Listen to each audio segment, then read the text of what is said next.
Translating a phrase into a one-step expression. Translate the phrase into an algebraic expression. The sum of 9 and w. What does sum mean? Sum means addition.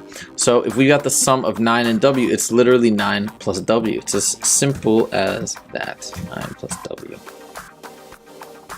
All right. Y divided by 9, that's straight up y divided by 9. You could have also done y over 9. It's up to you. They're both the same thing. And last but not least, the difference of 2 and w. Difference is subtraction, and the number that comes first is the number mentioned first, so it's just 2 minus w.